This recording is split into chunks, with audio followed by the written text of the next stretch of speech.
Hi guys, it's Mr. Michael. I hope you're all staying safe and healthy. And today I thought I was just gonna read to you guys a book called Flap Your Wings by P.D. Eastman. So let's get started.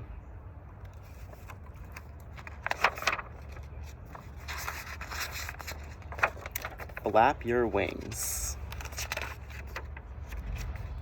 An egg lay on the path. A boy came down the path. He saw the egg. He looked around. He saw flamingos and frogs and turtles and alligators. Whose egg is this? He called, but nobody answered.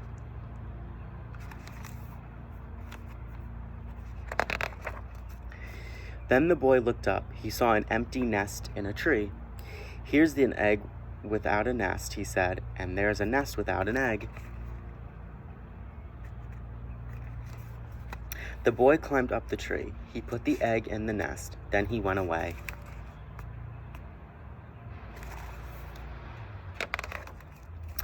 Mr. and Mrs. Bird came home. When they were surprised to find an egg in their nest. "That's not our egg," said Mrs. Bird. "Look how big it is." But it is an egg. It's in our nest," said Mr. Bird. "If an egg is in your nest, you sit on it and keep it warm. It doesn't matter whose egg it is." "All right," said Mrs. Bird, but I wonder what kind of bird will come out of that egg."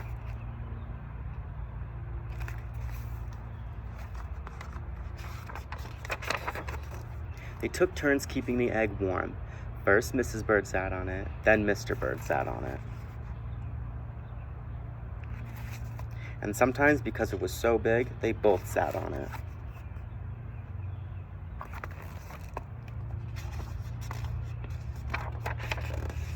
One day, Mrs. Bird heard a squeaking noise. "Help," she said, "the egg is squeaking."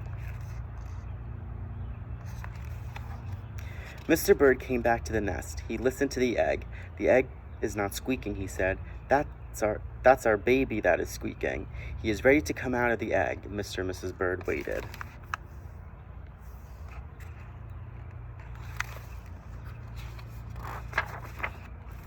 Squeak, squeak. The egg started to crack. Squeak, scratch, crackle. Then it cracked some more. And there was the baby. Mr. Bird was very excited. "It's Junior," he shouted. "What a beautiful baby."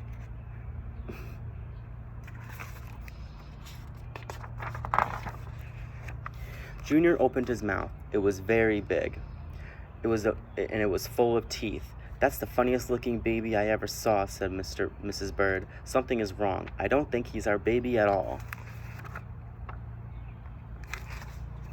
"He's in our nest, so he must be ours," said Mr. Bird. "His mouth is open. That means he's hungry. When your baby is hungry, you feed him." Mr. and Mrs. Bird went away to get some food for Junior.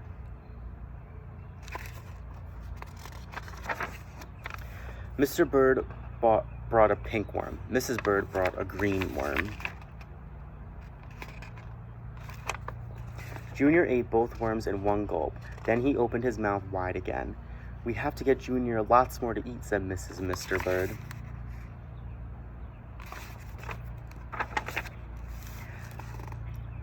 Hour after hour, day after day, they brought food for Junior. Mrs. Bird got berries and cherries. She got butterflies and caterpillars. She got dragonflies and mosquitoes. She got ladybugs and tiger beetles.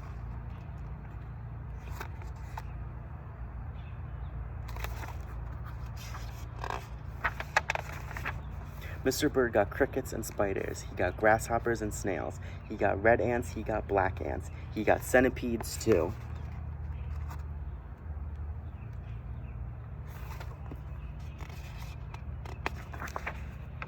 "What kind of bird eats so much?" said Mrs. Bird. "It doesn't matter," said Mr. Bird. "He's still hungry and we have to feed him." Weeks went by. Junior never stopped eating.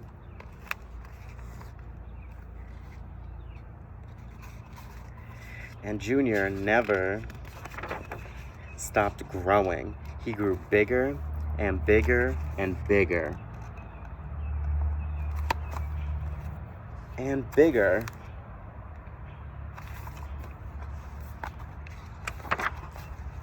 Finally, Junior got so big that Mr. Bird said, "It's too crowded up here. Junior has to leave the nest. It's time for him to fly away." "You were right," said Mrs. Bird. "The time has come. We must show him how to fly."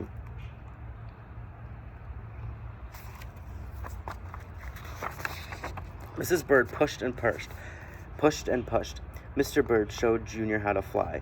"Jump in the air like this," he said, "then flap your wings." Junior got ready. He took a big breath and jumped. Up into the air he went. "Flap your wings," yelled Mrs. Bird. "Flap your wings," said Mr. Bird.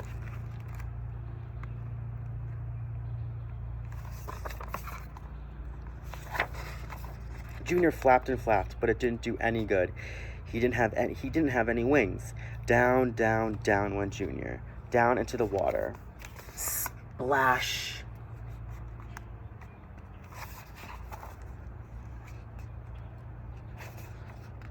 It was cool and wet in the water. It was just right for Junior.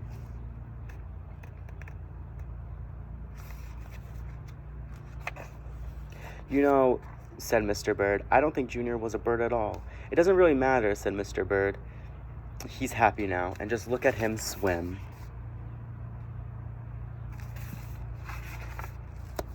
Alright guys, thanks for reading with me. You guys are welcome to email me back your thoughts, questions, whatever you need. I can't wait to see you all. Have a great day.